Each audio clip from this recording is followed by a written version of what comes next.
Vamos a empezar logo.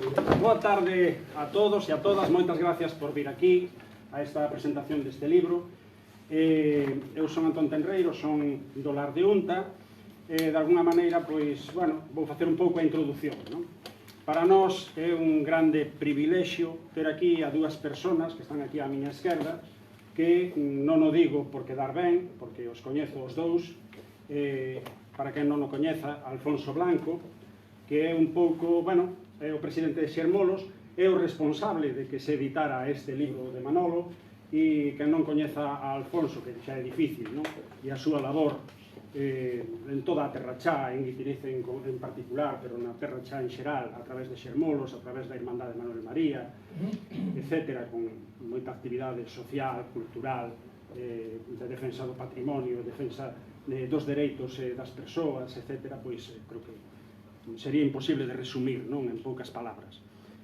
Para os que somos da Terra Chá, que para nós é como unha especie de país, non, dentro do Estado galego, hipotético Estado galego, pois os chairegos sentimos por Alfonso unha grande admiración e un grande respeto. Depois xa vos falará el tamén do que é un pouco o libro, esta novela, esta primeira novela, ainda que xa fixo tamén outra publicación de Manolo antiguamente, non? Pero falando de Manolo, como sabedes tamén, algúns de vos xa o conocedes porque foi compañeiro, o coñecedes de amizade e esas cousas, foi un profesor, pero un profesor destes que van deixando pegada por donde pasa, e que tamén é unha persoa a que, bueno, os que o coñecemos tamén nos parece unha persona entrañable, non? Sempre un gran amigo, sempre ten un sorriso e uns brazos abertos, non, para a recibir a calquera que se achegue a él. Bueno, é un grande estudioso tamén de todo o que acontece na Terra Chá, de onde foi presidente ademais do Instituto de Estudos Chairegos, tamén outra institución que desenvolve moitísima actividade fundamentalmente en Vilalba, pero tamén fora de Vilalba, e que calquera deles pois son referentes de toda o que foi a actividade cultural na Terra Chá. Eu deles os dous, só podo falar ben, decir que a nós, cando se nos dixo deste libro de A noite que se foi a luz, que non ten nada que ver co apagón do outro día, ainda que se poda pensar, estaba calculado de antes, pero foi esa coincidencia graciosa, non? Que do título, non? Que é un título curioso. Pero despois eles nos van a falar máis longo e tendido, pero é unha novela, logo, escrita en 13 capítulos, e que fala un pouco donde todos nos podemos ver representados. Depois eles vos explicarán por qué, porque os que temos algunha ascendencia ou algunha procedencia do rural e do que foi dunhos anos para atrás, non? Xa maiorcetes que vamos indo os que estamos aquí nesta sala, pois nos damos conta do que cambiou o mundo en moi pouco tempo, non? Porque o tempo para nós xa correu demais, non? Chegados a certos anos. Bueno, simplemente vamos agora a iniciar esta pequena presentación do libro. Reitero novamente as gracias por ter acudido aquí, espero que tamén pasedes un rato agradable. Manolo falaramos de varias cousas, non só do libro, sino tamén de diversas temáticas que arredor do libro se tratan aí, temas das novas tecnoloxías, temas tamén de preservar o idioma, non? E esas palabras que se perden, non? Co paso do tempo, e donde ele é un verdadeiro especialista, é unha persona que controla moitísimo, sabe moitísimo de todo o tema lingüístico, e que, polo tanto, vai ser unha sorte escoitados. Entonces, casi le pasamos a palabra primeiramente a Alfonso. Vale, Alfonso? Vale. Pois veño, dalle aí. Bueno, gracias outra vez por estar aquí. Para min e para Xermolos e para Guitiriz é unha fortuna vir a Betanzos. Sentímonos moi ligados á historia desta cidade, desta comarca, deste país. Mesmo dúas parroquias de Guitiriz, Buriz e Labrada, en tempos do Reino de Galicia, perteneceron á provincia de Betanzos. As outras eran provincia de Lugo, cando o reino eran 7 provincias, pero Buriz e Labrada tiñan esa fortuna de pertenecer a Betanzos.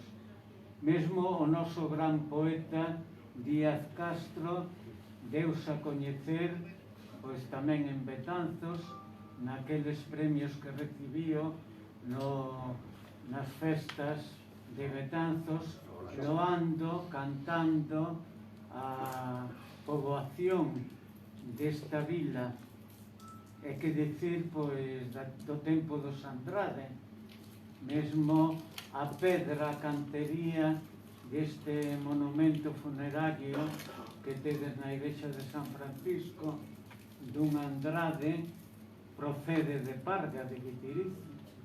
Baixárona con carro de bois a costa da Sala abaixo. E podíamos seguir multiplicando. Para min, as últimas visitas así significativas foi a través de Manuel María. Acompañei-no aquí varias veces para celebrar a beleza, a boa convivencia, a paisaxe de Betanzos e a súa comarca. Este libro de Manolo vai vos axudar a apreciar e a valorar máis as vosas raíces. É un diálogo garimoso que fai un avó, un neto, sobre o que é a paisaxe que os une. Realmente somos o que somos gracias aos nosos antepasados, que siguen con nós, inda que físicamente non estén, siguen con nós. Entón hai que agradecerlle a Manolo que faga esta valoración, este aprezo ás súas raíces, porque hai que lallarse que hai xente, houbo algo xeneracións que se esqueceron deso. Por exemplo, que pensaron que realmente o que había que transmitir ás crianzas era a cultura urbana, era a fala que máis se escoita nas cidades galegas, e, sin embargo, non se daban conta que estaban minusvalorando, desprezando o propio delas e deles, que é a nosa cultura, esa cultura que temos a fortuna de que conserva a nosas veciñanzas rurais. Elas conservan a nosa cultura galega, que ten un ámbito xa internacional e que temos que apreciar, valorar e, sobre todo, permitirlle a xente máis nova que a coñeza. Non podemos negarlo. Entón, este libro axuda, xa digo, a valorar como o avó transmite ao neto toda esta paisaxe. A paisaxe que non é só a natureza, senón que son as lendas e a nosa literatura, a gastronomía da avoa e a nosa música.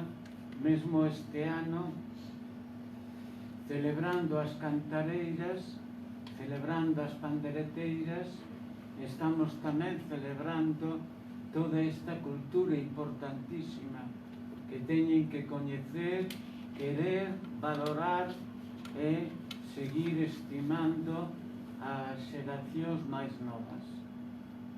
Realmente laiámonos de que abusamos moito das redes, pero o que sí temos tamén todas e todos que valorar que se queremos que a xente coñeza outras culturas, outras tribos do mundo, mesmo a través das redes, teñen que valorar, temos que valorar o noso. Valorando o noso, seremos tamén capaces de valorar a diversidade da naturaleza e a diversidade do mundo. Entón, Manolo neste libro axúdanos a tomar conciencia desta responsabilidade. estamos aínda a tempo e non podemos negarnos nesta tarea. E ten moitos méritos este libro.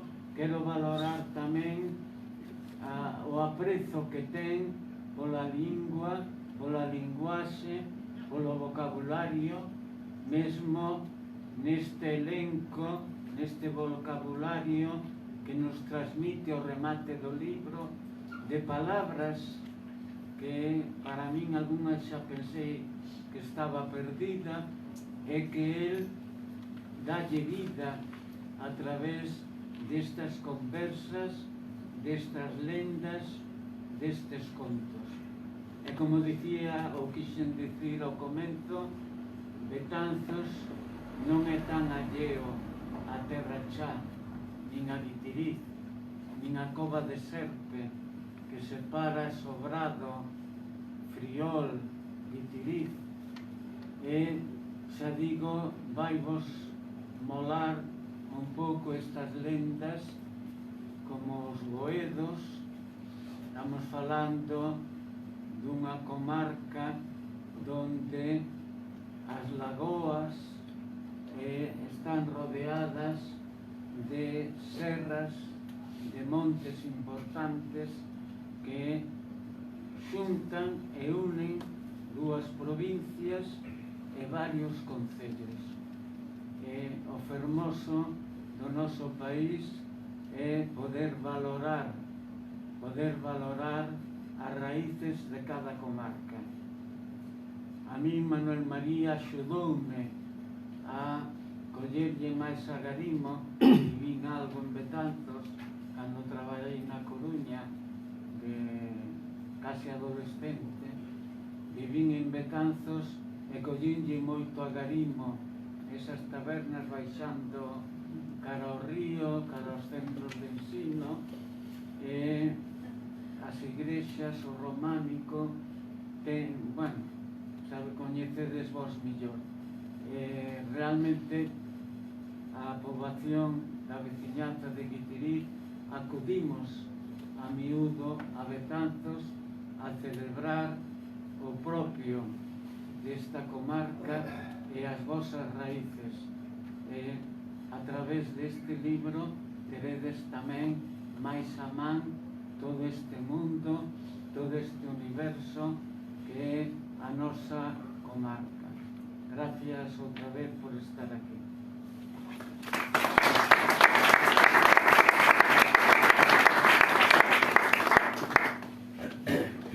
Bueno, moi boas tardes a todos. Digo, despois sempre gracias a estes que me chufaron un pouquiño, non é tanto como din eles, pero o que iba a decir que estes actos que estamos tendo estas últimas semanas de presentación en varios sitios, a verdade é que para mí son especialmente gratificantes, xa non só polo que me di, que sempre regalan o oído e tal, agradecese, pero é que para mí é un reencontro con moita xente. Como digo, estou repasando algo da miña vida. Pois aquí na primeira fila está un señor que me veu nacer, prácticamente. Todavía hasta compañeiros de estudios, compañeiros de moitos outros ámbitos. Entón, pois, bueno, a verdade é que eu emociono en cada acto destes que facemos. O tema do libro, o título e demais, como dixeron aquí, hai unhas felices coincidencias. Unha é o título e outra, pois, un pouquinho a materia que se trata tamén dentro do libro, uns aspectos que trata, é o da tradición oral. Este ano, pois eso, felizmente dedicado o Día das Letras Galegas a ese tema. Entonces, digamos que foron felices coincidencias, pero que non hai nada previsto. O título do libro foi casi o primeiro no que pensei. Pensei por unha razón, que quería que fose algo documental. Non pensei siquiera facer libro, o sea, aquilo de que empezas a escribir porque por si acaso, pues, para que quede aí, ou en algunha revista ou alguna cousa, porque temos ali en Vilava, como decía aquí Antón, o Instituto de Estudios Chegregos. Entón, pues, bueno, facemos publicacións, eu en publicacións colectivas sí que teño participado en moitas cousas, pero sin pasar de aí, porque eu non teño non son García Márquez, evidentemente. Entonces, non me vexo eu no papel de escribidor en plan profesional. Xurdiu así. Entón, pois, a idea era que fose basicamente algo documental, porque, como di Manolo sabe o amigo Berete, se non o conto eu, que non hai que no conte, pois, porque é iso que no rural hai un esmorecemento grande do mundo rural e dentro de nada non vai quedar que no conte. Entón é ben polo menos que quede documentado, que quede escrito, e despois que o lea quen queira e poida, non? E a idea en principio era esa. A parte do tema documental, sobre todo do mundo etnográfico, non? Digamos, todo o que, como decía Alfonso, aí tócanse lendas, tócanse costumes, tócanse xogos, tócanse hasta maneiras de cociñar, como decía, ou de como organizar un día de festa, non? Os nervios que hai nas casas o día anterior, o víspero, verdad? Cando se fai así un evento familiar. Ben, pois, aparte deso, hai unhas cousas que eu quixen poñer arriba da, digamos, da palestra, arriba da mesa, para reflexión, para debate incluso. Entonces, digo que este libro é un libro para maiores, pero eu creo que o poden ler os rapaces e que o deberan ler os rapaces. O sea que, o que se dicía, para todos os públicos. Os maiores vanse ver aí retratados en moitos aspectos, os críos, pois, vai servir un poquinho mellor para a reflexión. E un dos aspectos que quixen destacar aí é para mí a excesiva, que comentaba tamén Antón, a excesiva seducción ou casi absorción que fan as pantallas da sociedade actual. Uns maiores, ao mellor máis pegados á gran pantalla, e á pequena tamén, pero a gran pantalla, ao mellor, pois eso, pois vendo o fútbol, ou vendo o luar, ou vendo cada un non sei como se chama, la familia de la tele, que agora querían quitar esos desastres que hai nas pantallas, non? Pero, bueno, cada un está enganchado a súa cosa, que, lógicamente, con toda a liberdade do mundo. E outros, pois, ao móvil, non? Pois, co Instagram, co WhatsApp e con non sei que. E iso provoca un problema gordo para min, a nivel social e a nivel familiar, sobre todo, que impide a comunicación. Podemos estar nunha casa de 2 persoas ou 3, da familia ou 4, que agora as numerosas xa non existen, e cada un está nunha pantalla diferente no seu mundo, o mellor chateando con un que está no Canadá ou vendo unha tontería que lle mandou outro que está en tal sitio, e resulta que non fala con seu pai, con seu nai, con seu irmão, e xa non digamos cos vecinos. Entón, ese mundo da incomunicación nos tempos da comunicación, paradóxico, pero é a realidade. Porque eu vexo rapaces, ou grupos de rapaces que me dá pena velos, sentados así, cada un co seu móvil, coa súa, eu non sei se se comunican a través do móvil ou están sentados xuntos simplemente, falando con que está non sei onde. Pero esa imaxe temola todos. Pero eso nun restaurante, que a hora de comer, que me parece sagrada, a nivel xa familiar, pero incluso entre amigos, está o móvil en arriba da mesa, está, espera que lle mando isto, está. Non sei, ese tipo de cousas. E, bueno, quixen facer digamos, destacar ese tema aí, por eso, a noite que se foi a luz. Porque esa noite, a boa noite que se vai a luz, cambia a dinámica familiar. A xente empeza a falar, porque cando se apagan, cando non funcionan as pantallas, a xente fala. Pero máis sale espontaneamente porque é o natural, falar. E outro tema, que é un pouquiño derivado deste tamén, outro problema que hai é digamos que ten intencionalidade lingüística, como ben dicía Alfonso tamén. Un pouquiño non se fala, perdese vocabulario, perdese capacidade expresiva. Os que somos do medio docente notamos moito esa limitación a veces que teñen os rapaces para a expresión oral, xa non a escrita tamén, que aí os dedos están máis áxiles, non? Pero para a expresión oral perdese moito vocabulario, estáse perdendo moitísimo vocabulario, e no galego máis, porque o galego estaba prácticamente cultivado casi en exclusivo no mundo rural, o mundo rural que morre, e a xente maior que queda vaise, non hai quen non conte, como decía antes, non? E logo hai outro problema social grande, que é a perda de comunicación interxeracional. Avós e netos prácticamente non se ven. No mundo urbano un poquinho máis, para levarlos a verdadeiro, recoller esas cousas, a veces utilízanse. Pero se viven no rural, veñen unha vez cada 15 días, ou cada 3 semanas, ou pola Navidad se veñen, ou porque se están en Barcelona non veñen o fin de semana, evidentemente, ou se están en las Canarias ou en outro sitio. Entón, que sucede? As cousas que saben os maiores, aquela cultura que se transmitía hasta hai 2 días, xa non se pode transmitir porque non hai a quen. É un día que veñen, os críos están no seu mundo, con a pantalla, con tal, non se fa. Entón, todo iso vaise perdendo. Entón, a idea que eu pretendía, digamos que me aproveitei do formato novelado para ir introducindo estas cousiñas, ir contando unha historia, pero ao mesmo tempo que xurdiran estas cousas. Entón, por eso digo que é un libro que se presta para a reflexión e para o debate, porque hai outras historias, por exemplo, que tamén aparecen por aí, de Síndrome de Filón, o tema machista, ou feminista, algunhas cousas, non? Que tamén se dá, non? Entón, que se presta para que os rapaces, pois, ao mellor, pois, falen de... Porque ao mellor non somos tan feministas como queremos, ou non somos tampouco tan machistas como se cree. Ao mellor é cuestión de reflexionar e ver o que pasa. E outra cousilla que do tema lingüístico que quería comentar é o da contaminación. Por exemplo, o tema do idioma para min é un tema importante. A parte do empobrecemento por falta de comunicación, é que a única comunicación que recibimos é a través da gran pantalla ou da pequena, pero casi sempre, no 90 e moitos por cento, 99, diría eu, pois en castelán. Entón, que sucede?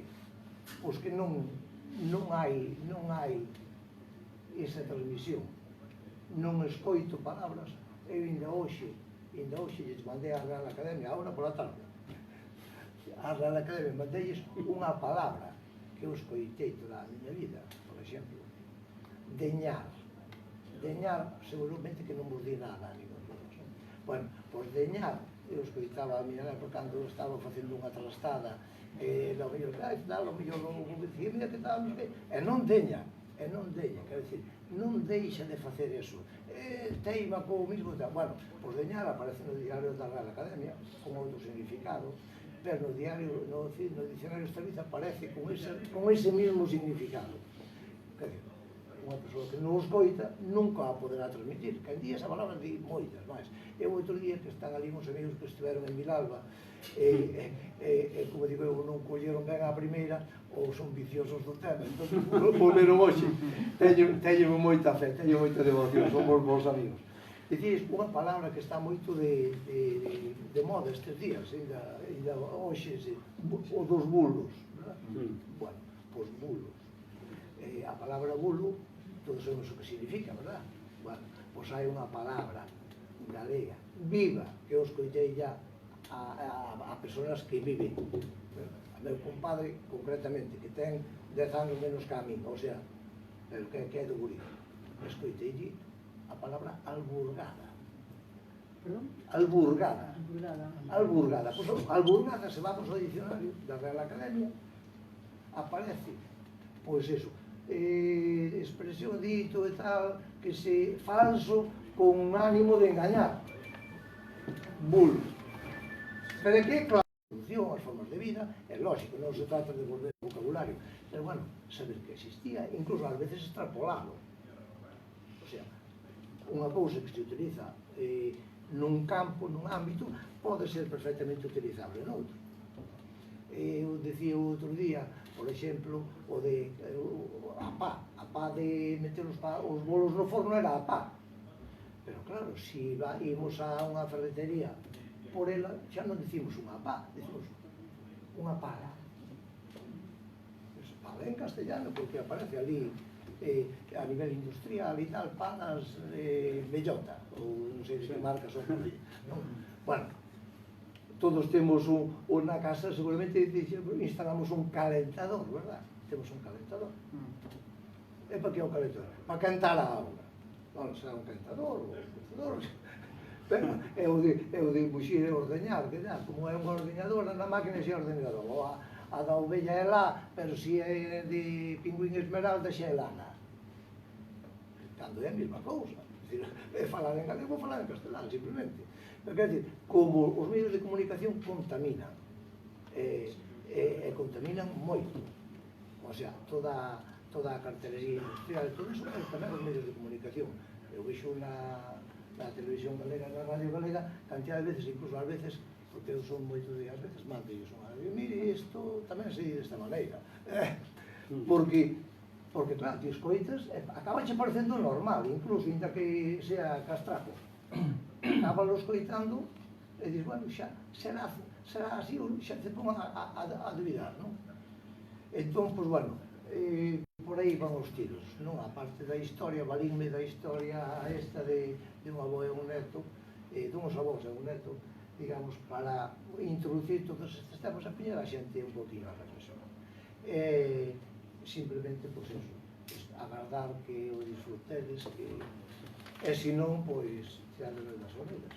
Bueno, Manolo é unha especie de inspector lingüístico, porque lle manda cartas a todo o que se pon por diante, a tráfico, a CVG, e algún faille caso, dixo outro día. Sí, onde tráfico, claro, acordo un día porque viñamos de viaxe, alá en Pedrafita, bueno, con que, oye, eu, además, dei un pouco de xabón, no sentido que parece moi ben, que o poñan os dous idiomas e tal, o mínimo, vale, como mostra de respeto aos que circulamos, que podemos gustar dunha cousa ou de outra. A mí, eso, cada un que fala o que queira, eu prefiro dous idiomas que un, pero, bueno, que queira ter unha máis, pois, alá, el, non?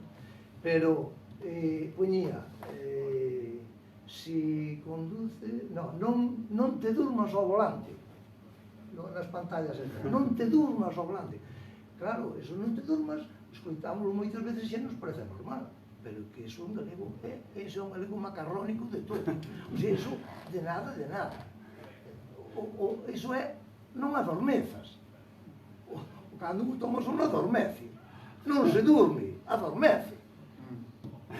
Entonces, busquei tal e internet, mandei, me parece moi ben e tal, pero é ben que sería o correcto isto e tal.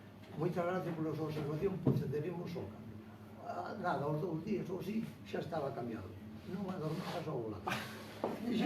Ás veces funciona. Ás veces funciona. O tema lingüístico ás veces funciona. Eu tiño ali en frente da miña casa hai unha farmacia. Eu pola mañá sempre miro por saber a temperatura que fai, vedes que ten que ser luminosos, entón miro a ver do que fai e vai esa temperatura que marca ali. Entón, boa amiga miña, farmacéutica, entón dixenlle un día, mira, un día de xira, dixen, mira, podías poñer o letreiro tamén, que ver, que tal, a clientela ten de todo tipo, lóxicamente. E dixo, pois tamén ten razón. Pasou o pronto, e daría uns días, xa o vexo. Entón fai un pase este que fai, ben, así corrido, pois puñía farmacia de garda, aberto de non sei que, non sei quanto, e despois pasaba un castelán tamén, a mí parece perfecto. Pero a veces parece por non falar. Está ben dicilo.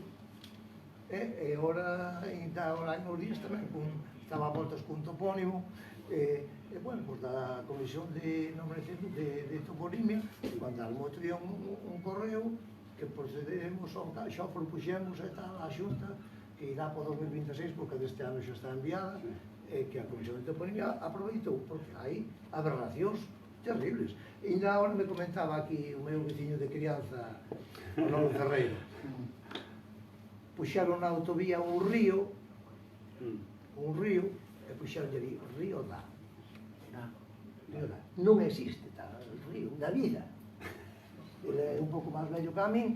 Na vida, ningún veciño lle chamou Río Dá, ningún. Hai unha ponte un poquinho máis abaixo, que é a ponte de Dá. Unha ponte que se chama así, ponte de Dá, como hai outra que se chama de outra maneira. Pois, o iluminado de turno, preguntaría, non sei como fixo, puxo o Río Dá, pois cuidado, xa a comisión, a Confederación Hidrográfica nos mapas e tal, xa empeza a poñer Río Dá. Pois, o cómodo de estar no despacho, pasei por ali como xa Río Dá, por Río Dá. Así, con esta facilidade. E ao mesmo fomento da autovía que por Río Dá, 300 metros máis abaixo, río abaixo, na ponte de Dá, pon Río Pardiñas. Está o letreiro, o mesmo organismo. Pero claro, o tonto de todo era diferente. Entonces, pasan esas cousas. Entonces, pues bueno, a mí é o que me é máis estar ocioso, tamén fai moito. Entonces, pues bueno, estas cousiñas, eu creo que se le ven, e que, bueno, que os maiores, aquí como críos non hai, pois en moitos aspectos van a ver aí retratados, ainda que é o mundo rural e aquí tamén hai xente urbana, pero eu creo que iso, que se pode ler ben, e que eu espero que disfrutedes, e nada máis. Moitas gracias.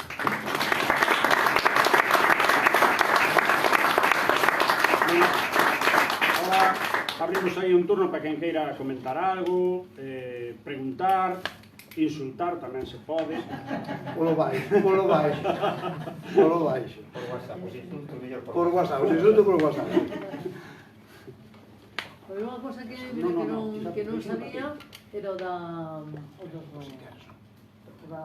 tumba de que viñera de Parga, non tiña nin idea. Que interesante. Está documentado eso?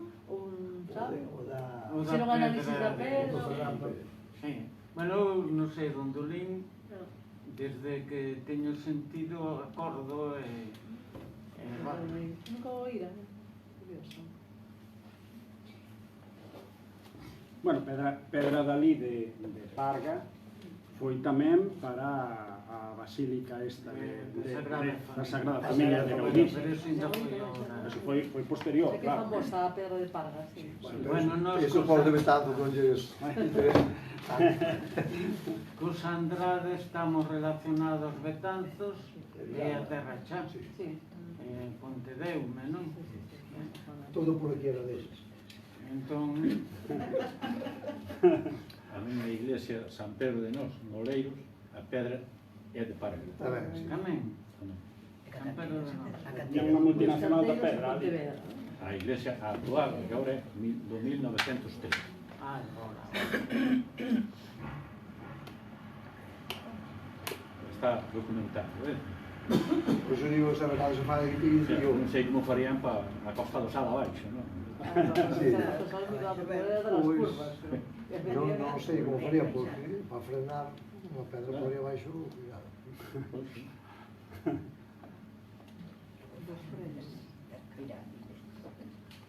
A ver alguna cousiña sobre este tema ou outro? Outro calquera.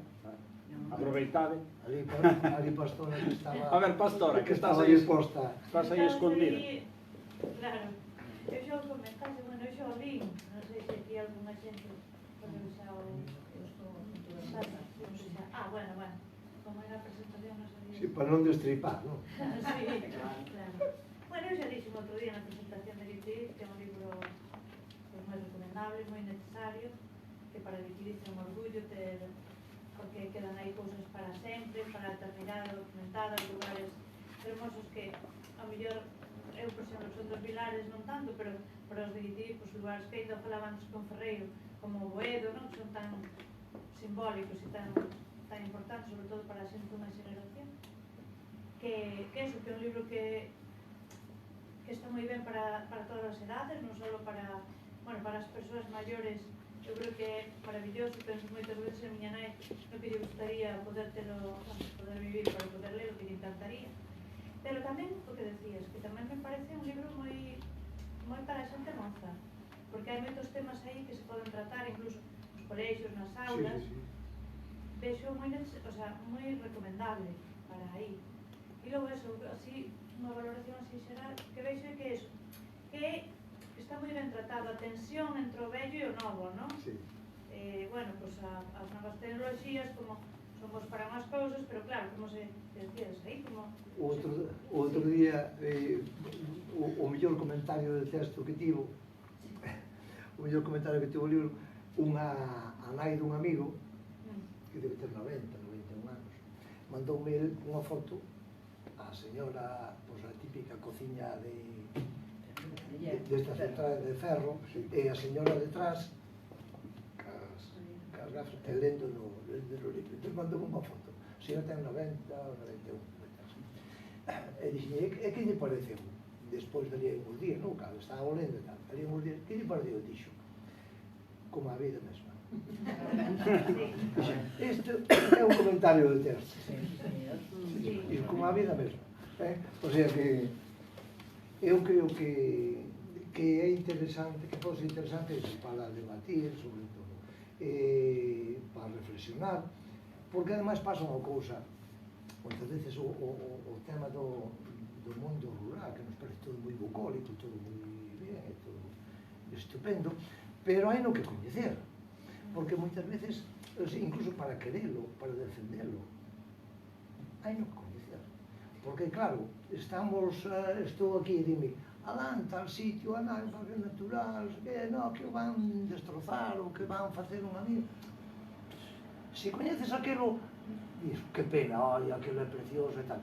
Pero se estás aquí, na tua casa, e ves o mundo a 30 centímetros, é que estás perdendo moito. É dicir, é todo aquilo que levache moita menos ansia.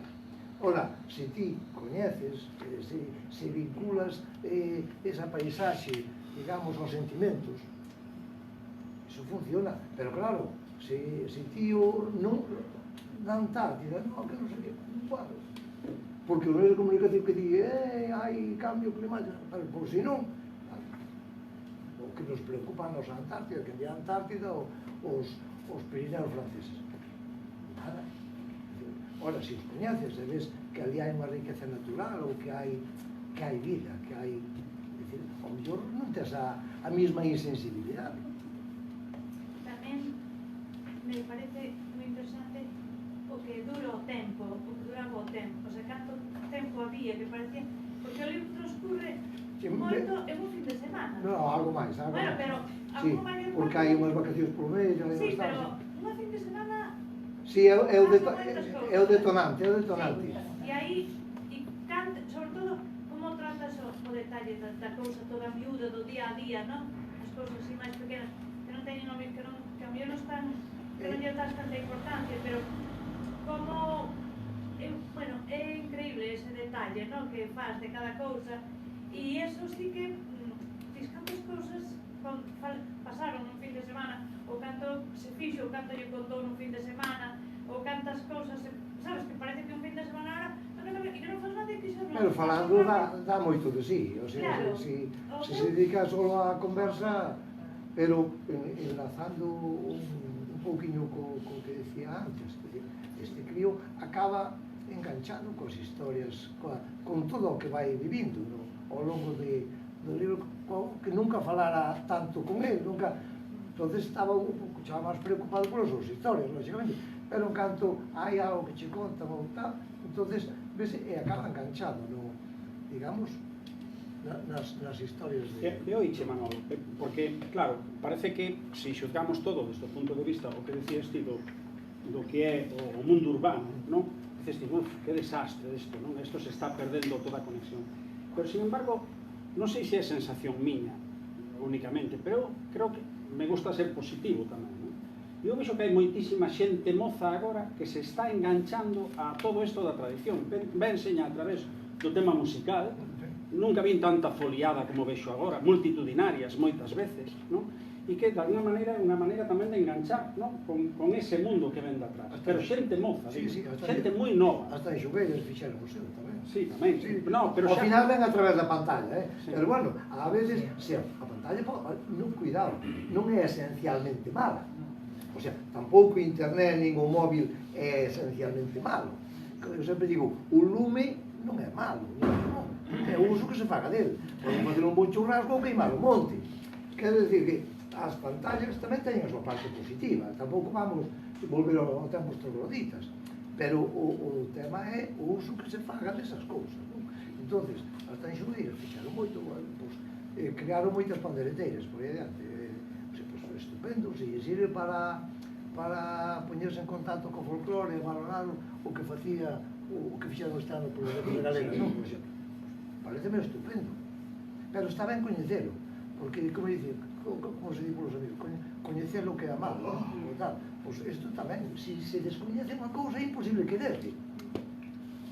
E sobre todo, se a ignoras, sobre todo o conocimiento que se perde. Claro. En moitísimas cousas, hai xente nova que parece que solamente vive de, que se pode vivir de glamour, de páxinas web, desa cultura urbanita, pero eu, cando eu falar deses temas, eu digo, non te olvides nunca porque non está de comer o que tens debaixo dos pés. E de onde ves? E dicía, sí, pero eso, o campo non ten un futuro, agora os cultivos hidropónicos e tal. Dixen eu, mire, eu son un dinosaurio nesta tan moderna. E o que sei que ante un caso, bueno, pues que afortunadamente esperemos que non nos vexamos nesa tesitura, dixen eu, ti morrerías de fame. Pero eu, sendo da aldea, sabería como muxir as vacas, muxir a erva, como facer queixo, como facer pan, como facer moitas cousas que se ten, moito conocimento que se ten. Outro aspecto que o despreciamos, ademais, ese conocimento. Outro aspecto que destacaba, o que quixen refletir aí, é o da fragilidade da vida. A fragilidade da vida. É dicir, que esta xente que está hoxe, mañá non está, ou non está en condicións de contarse nada. E esa xente morre e vaise co que sabe. Como nunha colaboración que fixeron hai anos para unha revista da lá do Centro Galego de Baracaldo, titulaba así, unha cultura que se nos vai.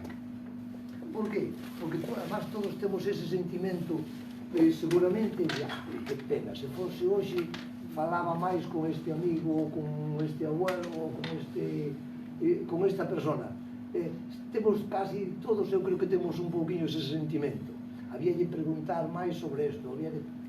Bueno, pois, é ben, cando estemos, aproveitar e falar máis.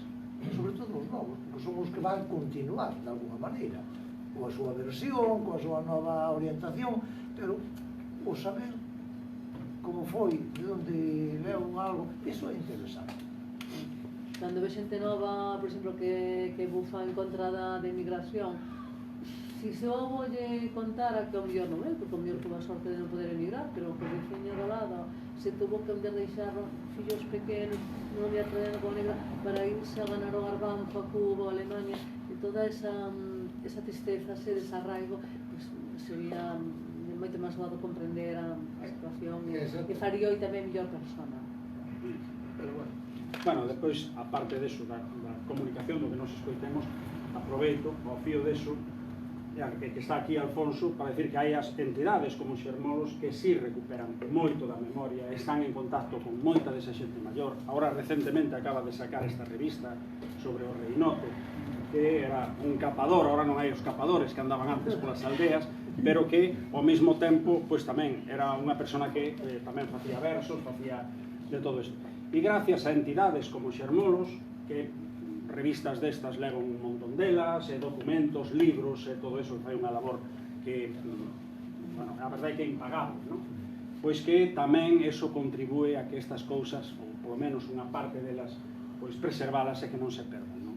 Entón, bueno, por eso digo, da importancia de que se fagan este tipo de iniciativas e que se divulguen, non? Que un pouco parte desa divulgación son actos como o de hoxe, como o que houve outro día en Vilalba ou en Guitiriz, que había moitísima xente, é certo, como decía Manolo, que ali xogaba na casa, sempre axuda, pero bueno, en calquera caso sí que é importante, non? Todo isto. Pois, falando destas revistas, a anterior que foi da Escola Habaneira, por exemplo, eu fui á Escola Habaneira, como fuches ti, eu non sabía que era unha Escola Habaneira. Eu fui a esa escola, a miña escola de primaria foi unha Escola Habaneira. A mí ninguén me dixo, ninguén sabía, ninguén se comentaba nada, a ti pasaríache igual, é un poquinho maior que a mí. Fomos unha Escola Habaneira sin saber a historia desa escola. Ponía ali grupo escolar e ti dices o comarca, era o que, pois eu entereime, bueno, lógicamente cando pasou a ser o que é hoxe un centro cultural, pero gracias a moitas cousas gracias á revista que editou Xasmolos. É dicir, tamén me preocupei eu tamén de buscar cousas de documentación, pero quero dicir que entras ali, botas ali toda unha pila de anos na escola e ninguén conta, ninguén transmite esas cousas. Entonces, pues bueno, entidades como Xasmolos, lógicamente, ou anteriormente, a hora que dedicaron, por exemplo, as cantareiras a ver aquela a riqueza do cambio, que tamén se dedicou tamén a súa revista, e que, bueno, de alguna maneira, unha persona menos conocida, pero que está aí e que se recuperou a memoria destas persoas. É por iso que entidades como estas son moi necesarias. E, bueno, por sorte, están nacendo asociacións e entidades no rural, moitas veces de xente que ni siquiera vive ali, que son fillos ou netos de xente ali, pero que, bueno, é unha pelea contra unha inercia. Competir co mundo audiovisual non é fácil. É máis que eso que ten aliciente, que seduce. A veces con tonterías, ou casi sempre, pero... Tiñan que haber máis pagóns. Tiñan que haber máis pagóns, non? Por lo menos, sí. Moi ben. Pois... Pola miña parte, pois non sei... Alguén máis quere falar? Quere decir algo?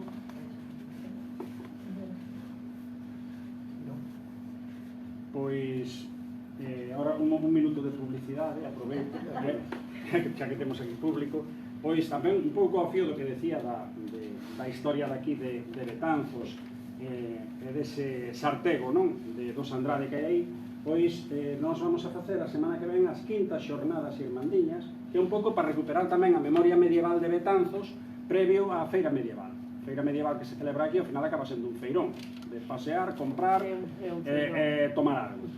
Pero para darlle contido levamos 5 anos logo facendo esas xornadas irmandiñas que recuperan memoria desa época con xente relacionada con Betanzos, desde o que foron María Valteira e os trovadores das terras de Betanzos, o que foi o capitán irmandiño Xoán Branco, do que foi, por exemplo, o porto medieval de Betanzos, bueno, unha serie de personaxes. E este ano vai dedicado a unha persona que ademais ten aí un sartego, xusto na igrexa de San Francisco, que é Xoán Núñez Pardo, que era o pai do mariscal Pardo de Cela, tan trascendente na historia medieval deste país. Entón vamos a ter unha visita guiada precisamente aos sartegos de San Francisco o domingo 15, depois o mércores 18 unha conferencia sobre o sartego deste home e a historia deste home, e o día, o venres seguinte, creo que é 18, tamén a presentación dun libro que se chama Gorriones e Halcones, que agora vai salir en galego tamén, un bestseller que leva 5 edicións e que se nos vai a presentar aquí sobre esa historia medieval moi vinculada tamén á importancia que tivo Betanzos naquela época. Dito isto da publicidade, que se os teñen nas televisións porque non o vamos a ter nós, moitas gracias e un aplauso para esta xente.